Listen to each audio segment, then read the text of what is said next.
సీతాఫలాలు చెట్టు నిండా అయితే వచ్చాయి, కానీ ఉడతలైతే ఉంచట్లేదు. ఉడతల బారి నుంచి తప్పించుకున్నట్టు ఉన్నాయి. ఇవిగండి,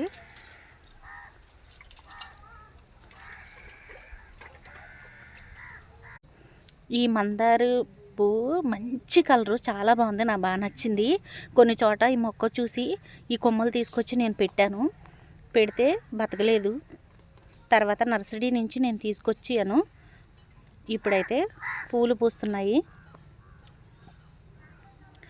పూజ కోసం పూలు బాగా విరబూయాలని మీరు కూడా అనుకోండి. మా ఇంటి ముందు ఇలా వైట్ పువ్వుల చెట్టు పెట్టాము. ఈ చెట్టుని ఏమంటారో నాకైతే తెలీదు, మా అమ్మగారు పెట్టారు. అలాగే సీతాఫలం పెట్టలేదు, అదంతటా అదే మొలిసింది. ఈ రెండు చెట్లు కలిసిపోవటం వల్ల పువ్వులు కాయలు కలిసి ఉన్నట్టు ఉంటాయి. సీతాఫలాలు వచ్చిన కాయలు వచ్చినట్టు ఉడతలు తెంపేస్తూ కొరికి కింద పడే